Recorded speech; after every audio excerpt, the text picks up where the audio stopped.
Now we move into our second debate. Now, we're talking about entrepreneurs, whether we're in the audience or even those of you watching us online. We're talking about entrepreneurs having to grapple a lot. But the big question is, do you create for your market, stay humble, stay small, mind your business, stay profitable perhaps? Or do you create for your market and look for that external, bigger market to whom you can plug into, that you can feed and probably make even more money?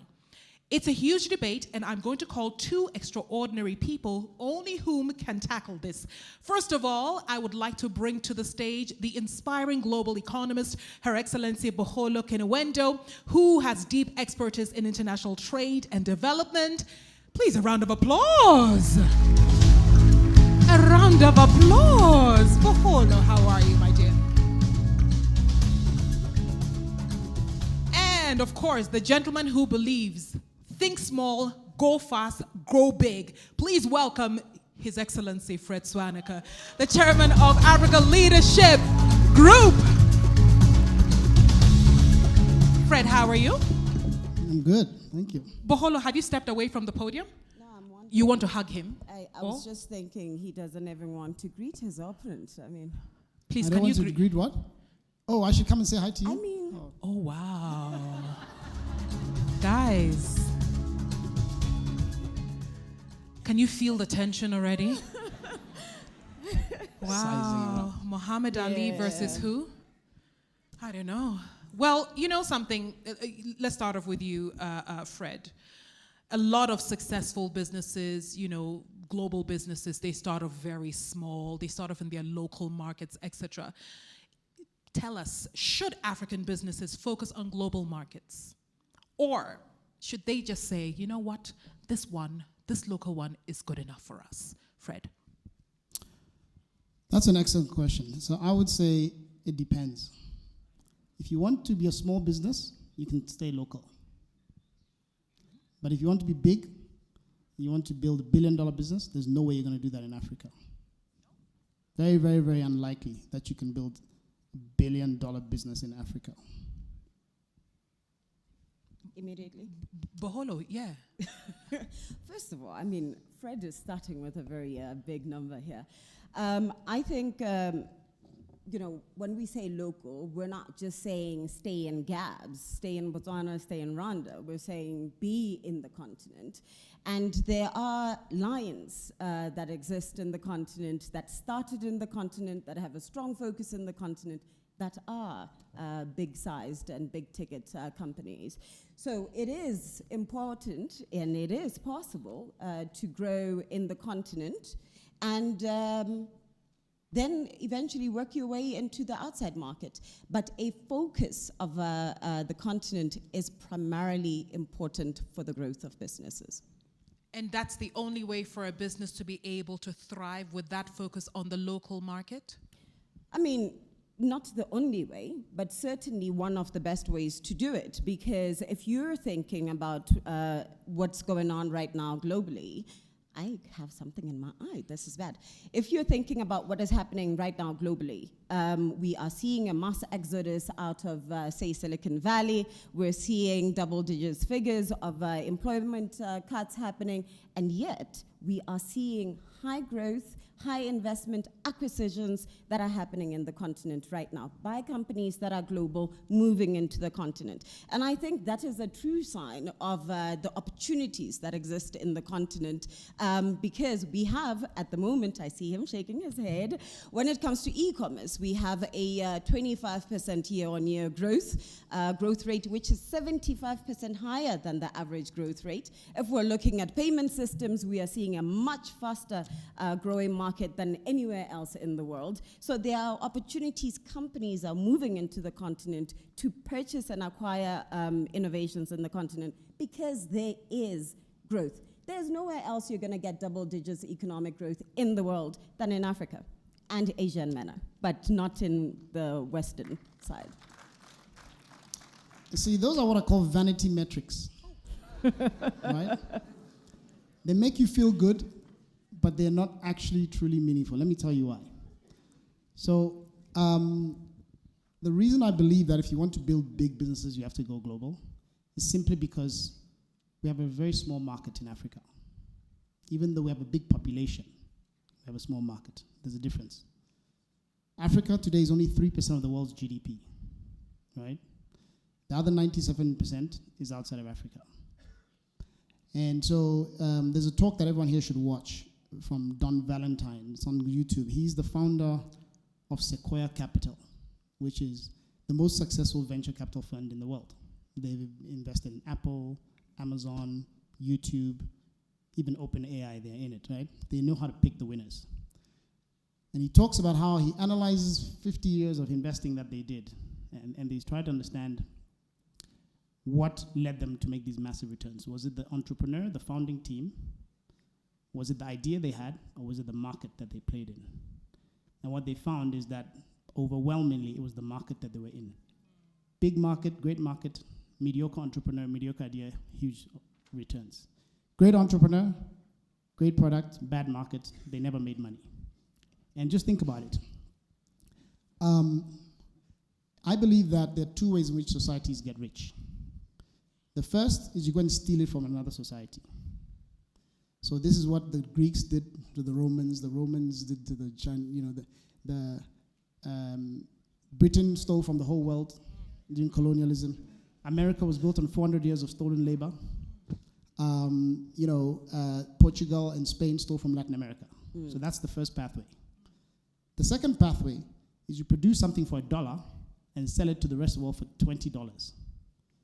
And then you get rich, but not because you are abusing human rights. You're producing something, you're innovating and selling. This is what China has done. China produces things for $1 and sell it to the rest of us for $20.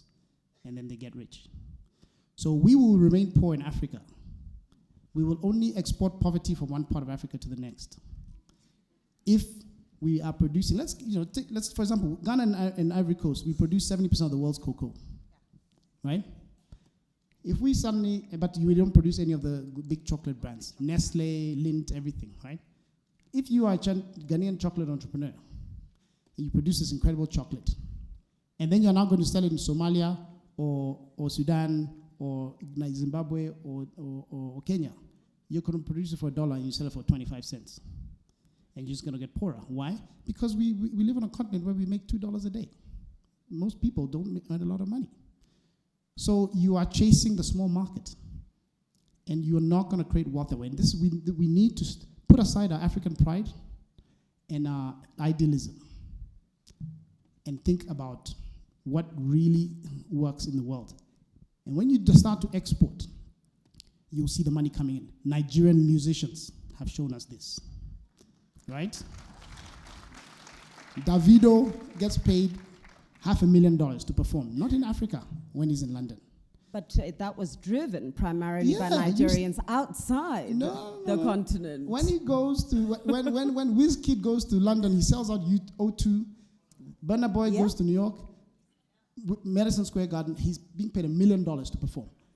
Not because he's in Africa. So you produce in Africa, you sell globally. That's when you make money.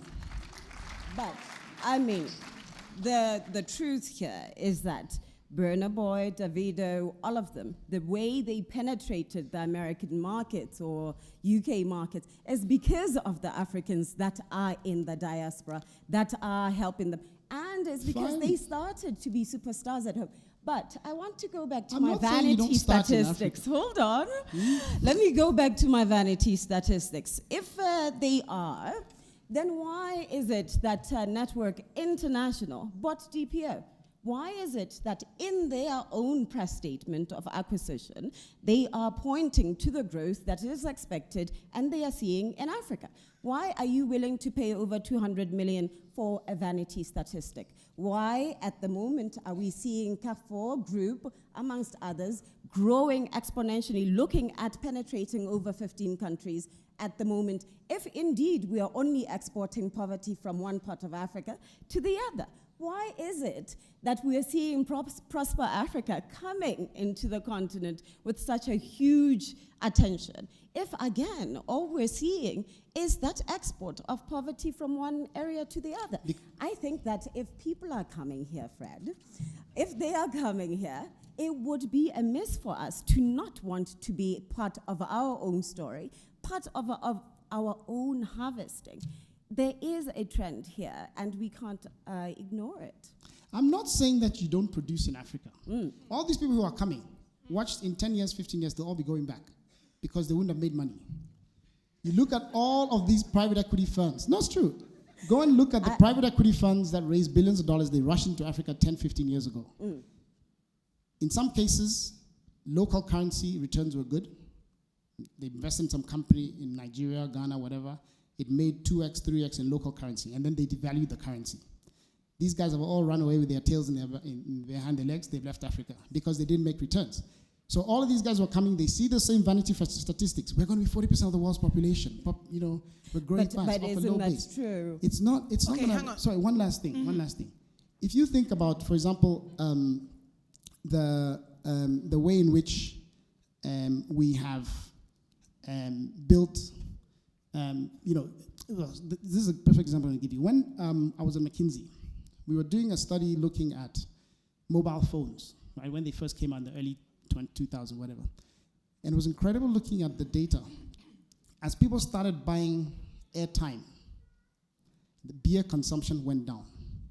We were so poor that we can't drink beer and buy airtime at the same time, right? Because that's how limited the income is in Africa. So we must realize, now, it doesn't mean you don't produce in Africa. You produce. I see people making fashion, shoes, bags, whatever. Put it on Alibaba, put it on Amazon, sell it globally. You create jobs in Africa. If you're producing film, you're producing music, do it here, but you sell it outside, right? You create jobs, you build the local economy, and you bring foreign exchange into this country, right? But if you don't learn how to sell globally, your business will remain small. You can have businesses.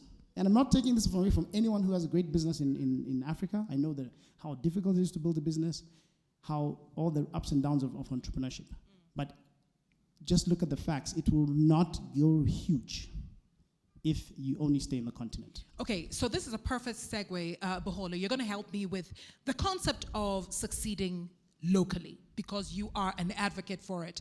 What does it take for a business to succeed at the level that you believe it can if it stays local? All right. Before I get to that, there's a little bit more I'd like to focus on the potential of the continent. And I think it can only happen if people truly believe in the development of the continent. As it stands, if we do actively trade amongst ourselves and we ensure that we are supplying and supporting the domestic market, we can unlock well over 450 billion by 2030. This is just 7 years away. And by so doing, we can also inject well over $73 billion into the global economy. Again, these are not vanity statistics. These are stats that have been built out of the global trends that we have seen. Billion out of a 60 trillion that economy. We have seen. Hold on. That we have seen in the last 5 years. It's what's built out of it. And we can see African businesses in particular. If we do invest quite well and target the Pan-African market, we can see African businesses benefiting from this growth. Now, what is needed in order to see this particular growth? We often talk about, and I don't like that at this stage it has been heavily politicized, but the African Free Trade Continental Area. The way we have left the AFCFTA at the moment is at the hands of politicians, and it's at the hand of politics, instead of owning it as entrepreneurs and as business people. And I'm saying this because if it only remains at what is it that politicians can do in this particular moment, it's going to take time. But we need to break the barriers of one-stop border posts. We need to particularly take opportunity of the Pan-African payment system and use it. Let's broaden it. Let's ensure that the system works and stop in part, using the switches that are made out of the US, out of Europe, if we are looking at expanding the African market. There is a lot that needs to be done, but when we talk about risk, and I know this was mentioned earlier, there is a lot to be done, but when we talk about risk, we are battling two things here, both real risk and perception of risk. And perception of risk is the reason why, in the end, some people would think it's better for me to go and trade in Europe than to trade in the continent. There is a missed opportunity. We will keep ourselves poor if we do not invest and grow in the continent. Then we will continue to say we are exporting poverty. It is up to us to actually export wealth. Okay, so as you're looking at each other eye to eye, Fred, I give you the last word. You've got just about a minute and 15 seconds to answer.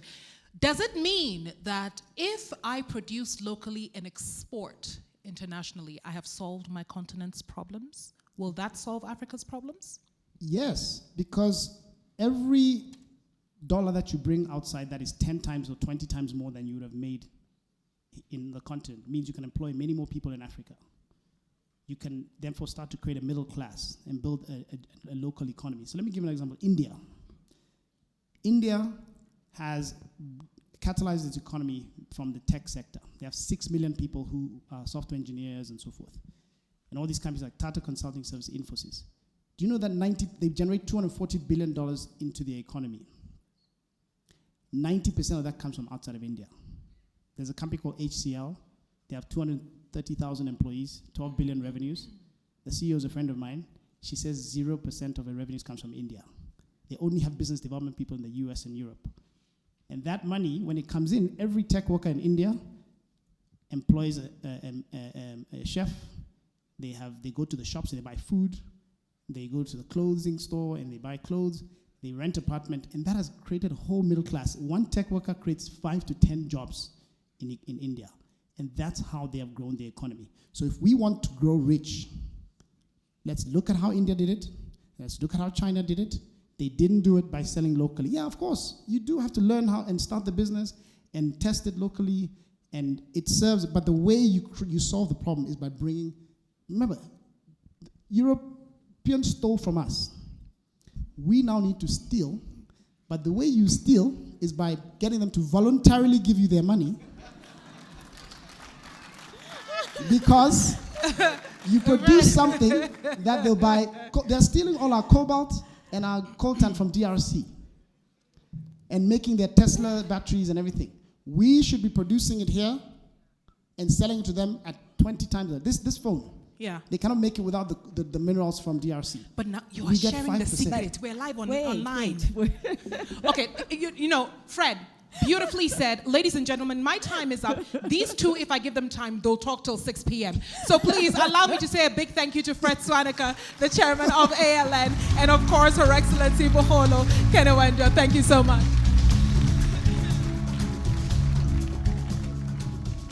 Wow, what power. Boholo held her own. You shall not bully her.